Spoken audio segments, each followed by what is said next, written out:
All right, we are live for another episode of Real Estate Junkies Podcast. Today we have an inspiration, a story of inspiration with us.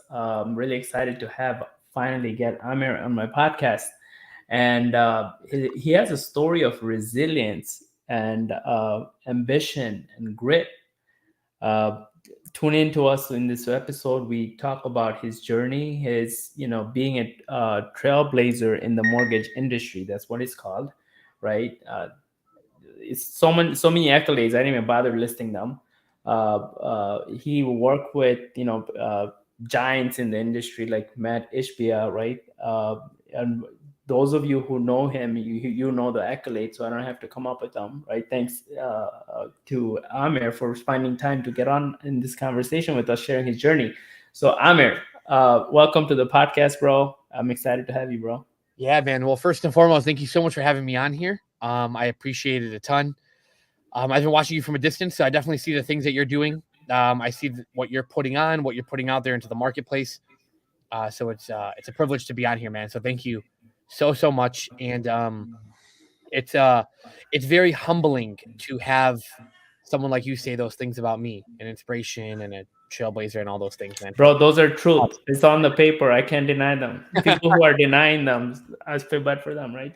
Uh, Uh, but I gotta get this thing out of the way first, mhm. okay? Because it's interesting how I got to meet you the first time I met you at your office, and know about you, and be in the same market with you, right? And coming across conversations there where you are in but you're not there, right? you Yeah. know so it's been interesting watching you, right? So how do you deal with, just from the off the bat, I have to ask you this question, is that all these people that are around you, that the way you carried yourself when you were doing the whole mortgage thing, like being the top in the industry is not an easy thing. You don't Sure, just sure, get all lovers, right? sure, Being sure. the top in the industry. But you're constantly dealing with people behind your back wanting bad for you and talking bad about you. How do you deal with that on a regular basis? Yeah, man. So that's a phenomenal question. So someone asked me one time, they said, "Hey, Amir, how does it feel to be like really, really known in the industry?" And I said to them, I said, I don't feel like I am, right? I genuinely, even till today, I don't feel like I am. So I have this mindset where I leave my house 4:30, 5 o'clock in the morning. When I leave my house, it's game time. When I come back home, it's off, right? Like the moment I'm back home, it's 8, 9 o'clock at night. I'm sitting on the couch, I'm hanging out with my wife, or I'm eating dinner. I'm just a regular person.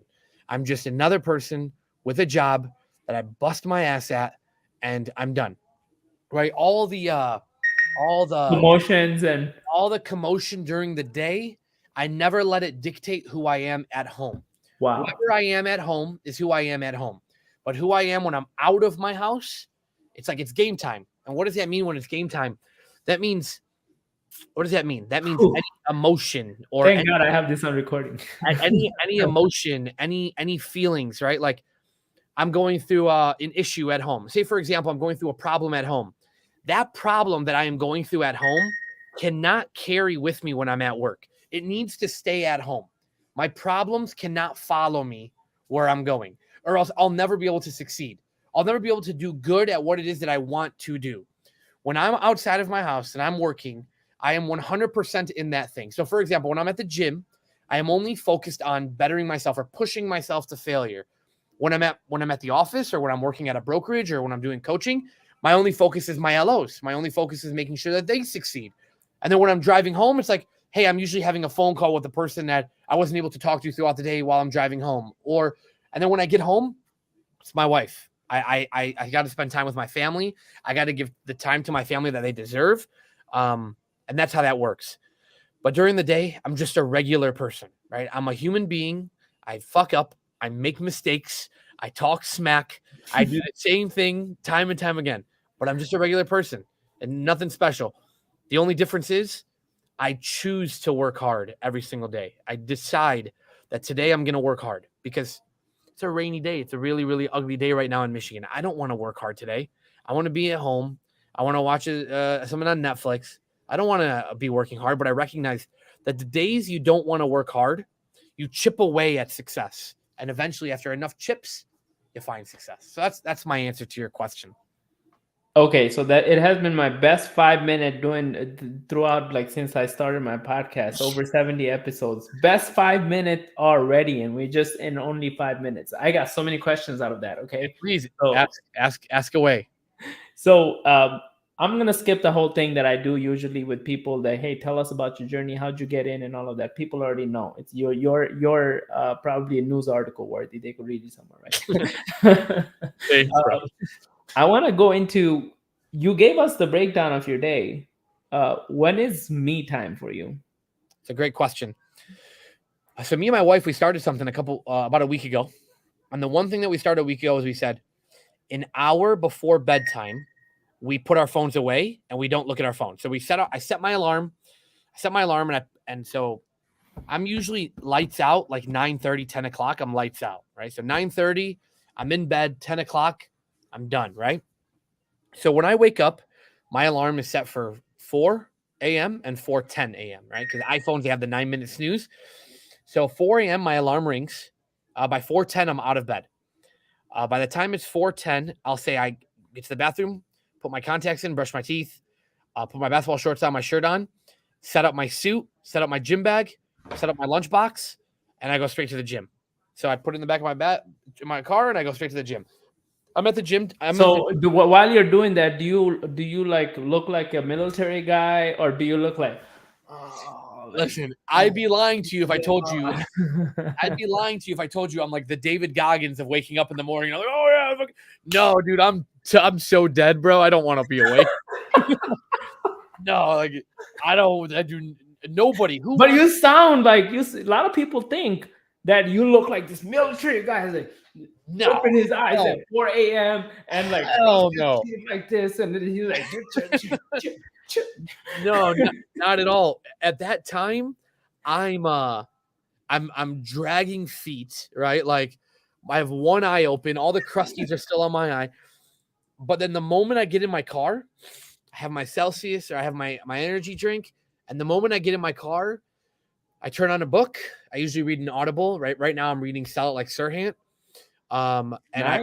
You kind of get to know the real estate game. Okay. I want to know if I'm going to be a coach. I got to know everything, right? I got to learn about everything. So, I get in my car, and then I get to the gym by 5. Like the timing is very important. Like I need to be at the gym at 5.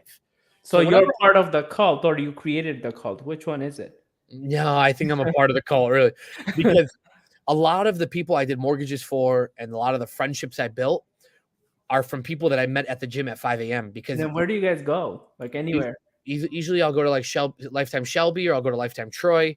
Majority of the time I'm at Lifetime in Troy, and I have a group of like 15 guys. We usually all see each other every morning. We play basketball every Thursday, and I might have to change my gym membership. Dude, it's a good time because when you see the same people, it's like you realize that the people you're surrounding yourself with at the gym at that time of the day are people that like they're different animals. I think like out of the 15 people, I'd say like at least 12 of them, of the group of 15 people we have at the gym at 5 a.m., they're all millionaires. They're all and it's like, well, I want to be a part of that, right? Like wherever those guys are, that's where I want to be. So I'm going to be there too, because of a birds of a feather flock together, right? Yeah. So now I get to the gym. I'm at the gym from about 5 to about like 6:30, 6:45. I'm usually out of there. That hour and a half, almost 2 hours, that is me time. Meaning that time of the day, I'm not taking any phone calls. I'm not reading any emails. I'm not doing anything. I am only focused on me. That time of day is my time. That's the time of day where I think about 3 things. The first thing I think about is, what did I do yesterday that worked? And then I think about, what did I do yesterday that didn't work?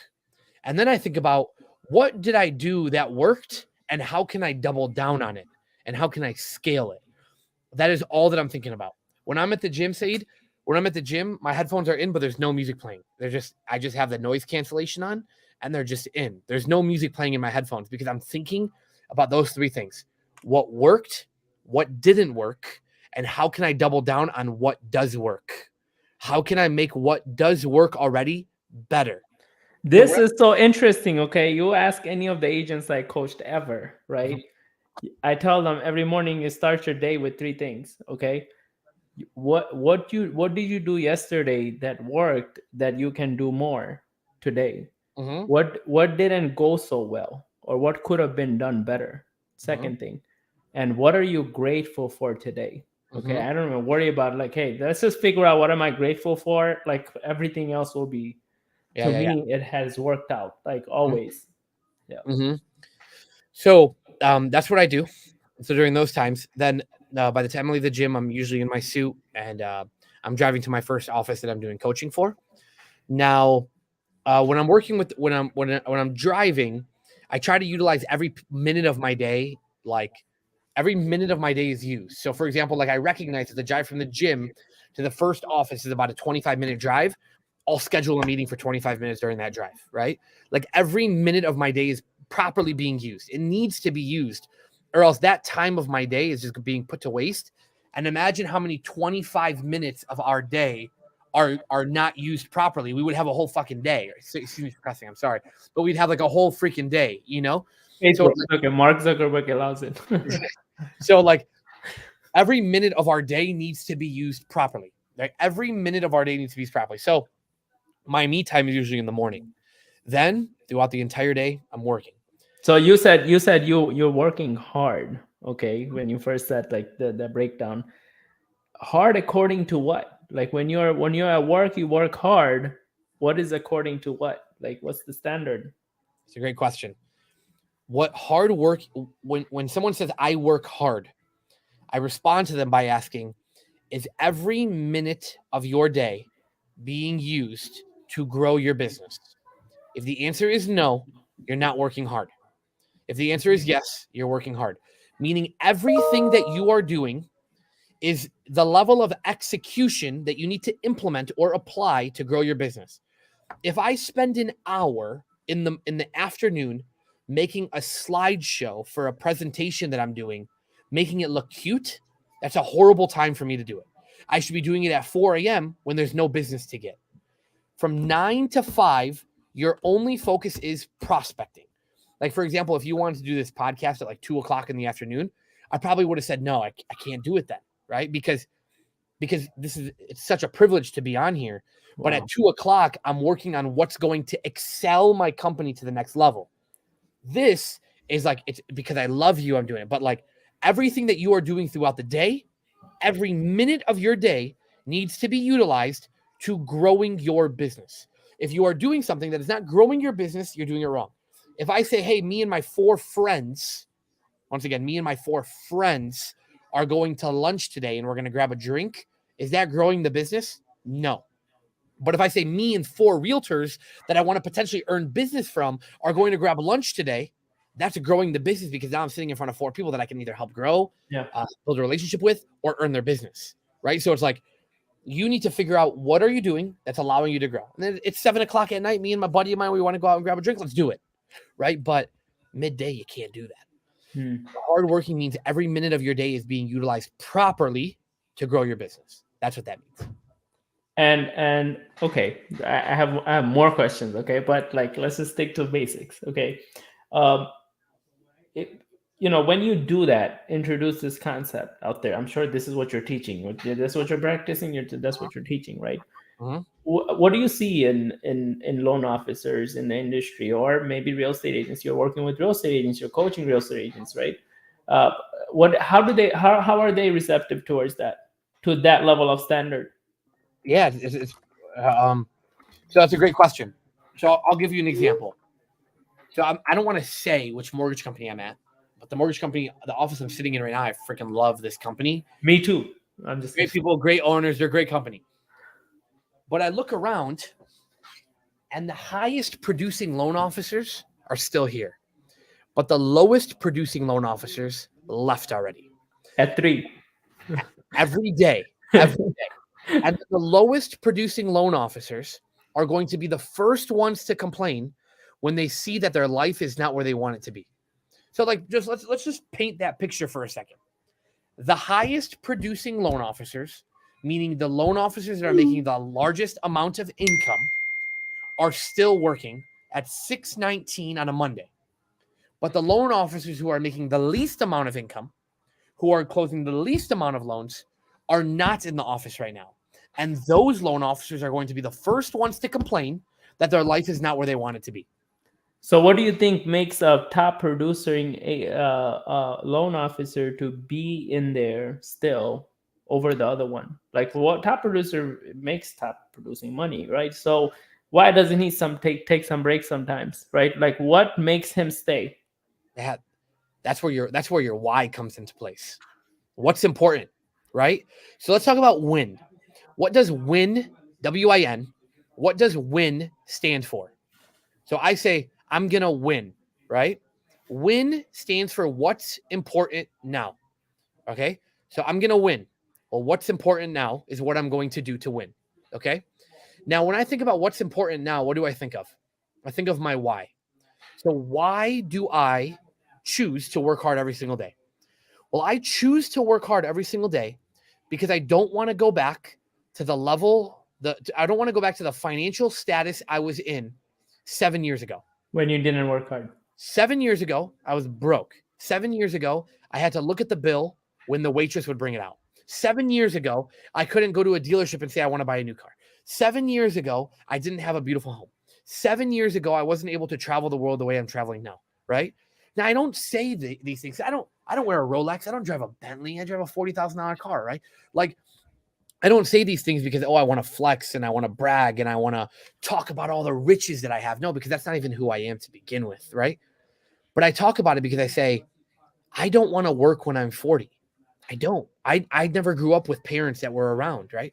So at 40, you're not 40, bro. You look like way more. 29. I'm just kidding. I'm getting old, bro. No, I'm only 29. Yeah, I'm getting old, bro. Are you kidding me? Yeah, how old do you think I was, bro? Definitely older than me. The way you hold yourself. No, hell no. I'm still a child. I'm 29 years old. Oh my god. Yeah, man. So I Is always it a real age? You've been deported here or something, or like what do they call it? Migrated or 1994, baby, 1994. But no, I think about it and I say, I don't want to work when I'm 40. I'm choosing to sacrifice and work hard now, so when I'm 40, I can give my children the time that they deserve from me. Yeah. I want to go to every football game, every basketball game, every swim game, every dance game. I want to go to all of them. So I choose to work hard now so I can spend time with my family then, because my family is my why. My why is I don't go back to the level of finances I was at 7, 8 years ago, but my future why, which is my win is my children have a happy life. My children have parents that are there for them. So like people say, you talk to people and you say, hey, Susie, can you tell me what your win is? Oh, well, my win is I buy a new car and I buy a new house and I buy a new watch. Well, that's not a win, because like a win doesn't mean you just buy a new car, right? Like that's not a win. Like buying the new car is what you've given yourself. Like you worked hard, you saved the money to go purchase the car and you got it for yourself. The win is like, where do you want to go? Right? Like I want to become a top 30 under 30 before I become 30 years old. So when you get that, when you reach that level of accolade, that's the win, because you got there. You know, people are looking at wins as this, I want this much money or I want this thing. That's not the win. That's just what you've earned. You earned that because you worked hard. That's like the byproduct of working hard. You know, so some people's whys are just not strong enough, Saeed. Some people just don't have strong enough whys. Some people don't have a. That's a very creative way of coming up the why conversation, trying to convince people that why is important. I get it. Okay. Mm-hmm. Now look, what I have seen coaching for the last 3 years is that the people, your top producers, still being there in the office, they were there because they must be there. It wasn't they should be there to be a top producer, or they should be there to maintain their top producing status. They must be there, and they must be doing what they were doing at the time you looked over, and they're still there, right? Correct. It's not a should standard. It's a must standard. It's not, oh, I should have a nice car. It's I must have the nice car, right? Correct. Whether if it was is still based on materialistic desire, right? I must have their Rolex, but they must have it. Mm-hmm. That's what makes a person do it, whether they do it for the right reason or wrong reason, right? You're right. It's just that standard set solely by themselves, not set by most people are running on standards set by others. That's the reason they perform so low, because Uh-huh. people have low standards, and low standard people set standard on other people even lower, right? Uh-huh. And you're running according to that standard, you perform pretty low. Correct. And that's the, and people, they just work, and it's like they don't know what they're working for. They just work. It's like, what are you working for? Right? Like, you can't work for money. You can't. I have this whole exercise on, like, you come onboarding into my team or onboarding into my agent, where I ask, like, this whole business planning thing, right? Like, I take notice of that, like what they put in there. Anytime someone puts $100,000, I have to laugh. Like, how'd you come up with that number? Like, I need to see the math. I need to see the math. And that's what these people do. These people just, they do that, and it is what it is. But then that's how you see the separation of, And there is levels to it. Mhm. Once you have made $100, 100,000 one time or two times, now automatically by default the number is $1 million. Right. Well, then, listen. I told myself 3 years ago. I said, when I make my first $1 million, I'm gonna Come on, stop it! You already made it. Come on. No, hear me out. No. Of course, I already made it. Okay. I told myself, I said, when I make my first $1 million, yeah. After I gave up mortgage, I'm gonna slow down. And then I made my first $1 million. I didn't fucking slow down, right? I kept going. And it's like, but then I realized, wait, it's not the money that I'm working for anymore. It's like, okay, I play basketball on Tuesdays at 6 a.m. I play basketball on Thursdays at 6 a.m. I play basketball on Saturdays at 8 a.m. So I love playing basketball. I love to get in the cardio, and I play really, really early. And I tell the guy, I play with these young guys sometimes, and I tell them, I say, do you play basketball to lose? Like, did you come here today to lose, or did you come here today to win? Well, I came here to win. Well, what if we had that same mindset with everything that we do in our life? Well, it's like, okay, I didn't come to work today just to be fucking mediocre. I came to work today to win, to be the best. That's why I came to work today.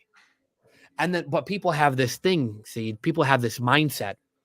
We call it the what's in it for me mentality. Well, what's in it for me? Oh, I'm going to work hard today. Well, what's in it for me? Why should I work hard? Well, it's like the loser's mindset, So look, I get it. Like, based on your experience, you've been performing in the mortgage industry on a top level, and you have, if you're a top level mortgage broker, you're working with top level real estate brokers and top level real estate team leaders, and you're in that environment. It doesn't happen by accident that you're top level mortgage broker, right? Correct. So Correct. you being around that environment, you also come across the mediocres, and you also come across people that are just doing it for now and their whatever material needs are, right? Okay. But you have been there, I'm sure, when you first started, right? You didn't like come into the industry with like the God method instilled in you, right? So you made money, and we went through it, right? What would you say money does for you? Why money is important in the first place or in the last place? Like, why do you even need money? What is money to you? That's a great question. So, when I was broke, I remember I used to talk to these people that were really, really, really successful, and I would say to them, "Tell me about money," and they would say, "Money's not important. Money's not important." And I would say, "Okay, well, it's easy for you to say money's not important when you have it. When you have a bunch of money, it's easy for you to say it's not important, right? But to someone who's living paycheck to paycheck, you can't tell them money's not important. You can't tell them someone's broke. A rich person can't tell a broke person money's not important, because those two people view money completely differently. Because one person needs the money to survive. The other person is like, well, I already have so much of this. I don't really need any more of it for right now. So my answer when someone asks me what is money to you, is an answer that is the same answer across all playing fields. And that's money is only security. Money gives you nothing more but security. The more money you have, the more security you have. The less money you have, the less security you have. It's just that's what the answer to money is. Money is security. Now, what people decide to do with their security, that's on them. Some people have $100,000 in their bank account and they buy a $200,000 car. Makes no freaking sense to me, right? Some people make $25 an hour and they buy a $600,000 house. It makes no sense to me. Why would you do that? What sense does that make? Right? The answer is simple. The answer is you utilize, like, people just buy shit to impress people that they don't even care about. That's the problem. People just buy things to impress people that they don't even care about, right? That's money to me. Money is just security. And I don't need a Rolex to prove my worth. I don't need $1 million house to prove my worth. I don't need a Lamborghini, a Ferrari, a Bentley to prove who I am as a person. Whether I'm driving a $40,000 car, which is what I drive right now. My car is MSRP is $47,000. Whether I drive a $47,000 car or whether I'm wearing a $300 Apple Watch that's about 4 years old now, my worth doesn't change. But if somebody views me as less because I don't have more, then that's on them. That's something I can't change, if that makes sense. Yeah, sure. And I always believed and operate by the principle that money is not real. Value is what's real. That applies to currencies, right? Currencies are not real. It's whichever piece of paper you said was more important has higher value, right? Correct. It's all just about security. People just want security. So give them the security. That's all you got to do. Give them the security, and that's it. And you got to work for it. It's not going to come easy. Value is in security, right? Security is a form of value, right? Like, if you think about value, what determines price of this phone is because I found it valuable and I prescribed or subscribed to buy and continue to buy this phone. Doesn't matter what price it goes to, right? In that sense, money is not real. To me, it's like doesn't matter what price tag you put on it. In the next 10 years, you're going to come out with at least 5 phones. I'm going to buy them at whatever price you put. And that's it. That's it. And people are just looking at it the wrong way, but there's nothing you can do about that. Yeah. Because everybody has their own differences in regards to how they're going to view money, because it's different for everybody else. Just that simple, Yeah. End of the day, it's like more, and let's talk like, when you are putting in time, the valuable time that you can be putting into something else, and you're doing the work that you need to do 9 to 5. Sometimes, actually, honestly, like real estate agents and broker or mortgage loan officers are probably working way more than that, right? Okay. Like they pretend like they're working way more than that, right? Like I'm working from 9 to 9, but I'm available 24 hours a day, right? Is that like I'm available? I respond anytime, right? Or like, so as if like they're working the whole day, but they don't see the outcome. Correct. That they think you're just working for free. They don't see the hard work. Nobody does. Nobody sees the hard work. For some people, it just looks. It just. I don't know how people look at it. For some people, they just think, oh, they deserve success, but they don't. They don't. Yeah, if it's like it's not if they had it in a way where I must have success, not I deserve success, automatically they would find the time in the day to do the amount of prospecting they need to do to make the number of connections they need to make, to make the number of meetings they need to make, to have the number of agreements with clients to work with and do the deal, have the number of offers they need to make to get that offer accepted, right? Yeah. And they don't see that back and forth, however many it takes to actually get the deal to the closing table and do it done. Like none of like the rest of the amount of work needed changes. Yeah, but people don't see that. They choose not to see that. People only want to see what they want to see. That's just the reality of the world we live in. People only want to see what they want to see. It's that simple, Yeah. So, do you have an answer for what someone should do to change their whys, the why that they have, from a should have to must have? Yeah. Okay. Every day you have to make a decision. Every morning when you turn your body to the side and you get your legs out of bed and you sit up straight, you have a decision to make. And the decision you have to make is, am I going to work as hard as I possibly could today, or am I going to be mediocre? I like to talk. So every time, but to answer your question in regards to the why, uh, sometimes, I think about Sade. I think about this all the time. I think, should I just be average? Just get Oh my god! Like, should I just get $150,000 salary? A nice bonus structure, 401k, some health insurance, work 40, 50 hours a week at a corporate company and go home. Like, should I do it? Like, I'll live off that. Like, I'll be okay. I'll live off 150 grand a year. God is amazing. I'll live off that. I'll be happy. Go on a couple trips a year. And I think to myself all the time, should I just do I that? do the same thing, but with higher number. Even with higher number, I can't convince myself. No, I just think 150 is all I need. So I just do it. And then I think to myself, I say one thing. I say, fuck being average. I don't want to be average. I Of would rather be on average and made $50,000 a year. course. That's what Mark Zuckerberg says it. Not Mark Zuckerberg. Mark Cuban says it all the time. Yeah. Mark Cuban says, I would rather make $50,000 a year and work for myself. 80 hours. Or 80 hours that would make $100,000 a year and work for somebody else. I'd rather do it for myself. I think about that all the time. Think about that So what's the answer? What is the answer you give yourself to all the time after thinking that? I think, nah, I'm good. I think, nah, I'm okay. No, I'm okay. I think about it because I'm going to build something that's of my own. Yeah. I want to build. I owe it to myself. Yeah. I owe it to myself. For me, it's too great to not have it, not do it for yourself. I owe it to myself.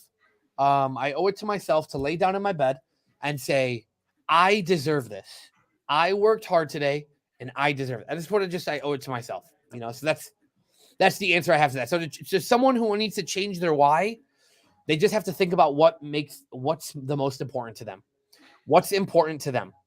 So that's how you can determine your why. What can you not live without? Yep. That's it. And I think what I seen from my experience guiding agents through their whys and all this stuff, like digging deep and doing the like muddy work, dirty work that a lot of brokers don't want to do, right?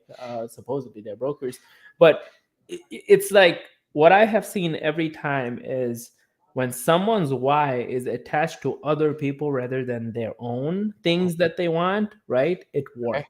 Correct. It always works. Okay. But look, I don't know how much time you got. I could do this all day. Like I'll sit here, like as long as I don't have another meeting coming up, like I'll be like go back and forth, right? I just want to make sure I respect your time. Yeah. So I have to get through this, get your opinion on, and we could come back to my question on, I don't know, I asked the question, I think it's still unanswered. I forgot. But what is going on with the market? Yeah. What do you think? I mean, honestly, like I'm sure you have a crystal ball somewhere. Look into it before you give this answer. So I was I forgot who I was talking about today. I said, when is this market gonna change? Like this market is a mess right now. Like there's no homes, rates are so high. The people who do have homes don't want to sell because their rates are so low. No one's ever gonna sell. The fix and flip market is like a genius market to be a part of right now. Like what's going on? Like what's going on with the market right now? My answer to that question is a simple answer. People are waiting for rates to drop before they purchase their next home. That is a horrible idea because the moment those rates dip, those property values are going to shoot up 10, 15%. Like maybe the number is wrong, 10, 15%, but those property values are shooting up, whether it's $1, whether it's $100, it's shooting up. The moment rates drop, home values are going up. And if anybody in this world, the expert real estate agents are like, Told you so. Well, nobody can convince me otherwise that that's not the truth. You can't convince me that home prices are going to go down. I don't think home prices will ever go down. I don't see how they would. The demand for owning a home is larger than it's ever been, ever. How could the home values go down? How could they? You want me to give you reasons home values will guaranteed go up? I can Go give you ahead, five please. reasons. Okay. Number one, when pandemic happened, because of COVID, a lot of people couldn't sell. By the Okay. time they were open to selling, the rates went up, so they had to prevent themselves from selling, right? Okay. So that is coming where sellers will come into this market when the rates drop. They're gonna want to buy. They will come with some inventory, right? But it's not enough inventory to meet the demand that we have. Okay. Number two, there were buyers who were prevented from buying. We still have that people, that like big chunk of people that got bottlenecked by the COVID, right? That they still couldn't make it out Correct. after COVID, the craziness to the COVID before the rates went up. And when the rates went up, they couldn't, some people lost affordability and some people, now could be affordable again, right? When the rates drop, right? So Correct. that demand is still pending in the market, right? That's going to happen when the rates drop, The right? demand is not going anywhere. It can't. It cannot. That demand cannot go anywhere. Yeah. To a Now great- there is an unprecedented demand that never happened in the U.S. history. Okay. Okay, this demand is the millennial demand Okay. that we have been experiencing, added to, I would say, last 3 to 5 years it started, right? Okay. And now in the next 10 to 20 years, that age group of 25 to 40 year of people, right, are gonna drop into the real estate market that traditionally never homeowners. But what's going to happen to the people who are in their mortgages at a 2% interest rate? Are they ever going to leave? You know? When it comes down to like 4 and a half, I see some of them, like some of our clients who are not very happy with the houses they got through this whole nestiness, right? I think they would. I think those people would make a move for 2%. I mean, by now we have educated people enough that rates don't matter, right? Like Correct. you know what? Like say it. You don't say that stuff, right? No. Like Well, date the rate and marry the house. the rate. Yeah. That's true. No, you'll never hear me say that. You'll never hear me say that line. So people are educated on that. So when the rates drop, I do see some people deciding. But if they decide, they are also the demand. They're gonna increase the demand by default. Mhm. Like they are also the demand, even though they come with the inventory. Correct. They could cancel out their inventory by like buying from the market. Mhm. So I don't know. My crystal ball says next 5 to 8 years we're not going nowhere. It's gonna be either the same market or crazier market. Yeah. I think this market's going to get wild. And I think it's only going to get worse and property values are only going to go up. But I'm Yeah, sure I would say the next 2 months is probably one of the greatest opportunities that you will see in the next 3 years, at least, right? If the rates do drop. I agree. I agree completely. They're only going to go up. I'm telling you, the moment that rates drop, home values are going up. It's guaranteed. You Yeah. know? So I don't know how much time you got. You got some time? I got a couple more minutes. Yeah, I got a couple more. All right. So through this up and down of the market for realtors and loan officers who are sitting down on the sidelines, right, thinking it's too hard out there, right? Tell us, coach, what do we have for them? What do you say to them? People who are waiting in the sideline, they lost out in 2020. 2021 they got back in, made some money, thought, oh, it was a one which beginner's luck or whatever, charm or whatever, right? They doubted themselves. Whatever they earned themselves, they canceled it by saying, oh, it was just luck, right? And then 2023 hits out of nowhere. It's a different market. They don't know what to do. They have no focus, no direction. They don't know what activity to focus on. Before, whatever was working before doesn't work anymore, and whatever worked in the in the past it's that sounds boring. Seems like I need to do something else. Like, what do you say to them? Yeah. So I'll leave it with this. I'll end the conversation with this, and it's a quick one. The answer is your only focus should be meeting more people. That is your focus. The more people you know, the more opportunities you have. If Amer knows 10 people, Amer only has 10 opportunities. I heard this before. If Amer knows 100 people, Amer has 100 opportunities. If you look at any successful person, they know thousands of people. Their network is beyond reach, right? Like it reaches like anything, right? That's where you find success. You find success based off of how many people you know. The more people you know, the more an opportunity you have. And that's the answer. There's no ands, if, buts, videos, open house. And of course, that's the role. But what the real answer is, you need to get to know more people. So that's amazing, man. It's been an amazing conversation. Can I get you for like once a month or like it would like be that? Like it would be a privilege, bro. It would be a privilege. Man. No, I really mean it when I say thank you for having me on here. For sure. Kind words, brother. It really, really does mean a lot, and I appreciate you a ton for regardless of all the things you've heard about me. You've still always been a supporter. I never doubted your greatness. Trust me. I love you so much, bro, and thank you so much. Okay. Listen. Honestly, I didn't know you until I know you right now. Okay, we met a few times, right? But I'm amazed by everything that you teach, right? It's like pretty much like aligns with everything that I have been teaching agents for at least last 3 years, if not 7 years, honestly. Like, coached agents for free when I'm in production myself, right? Right, So I would love to collaborate with you. Our vision, our mission is creating agents that are bosses that have full control of their future in their hands all day. Yeah, for sure, man. Thanks, bro. I love you, man. Thank you for having me on here, bro. I appreciate you a ton. Okay. Yeah. All right. Thanks, bro.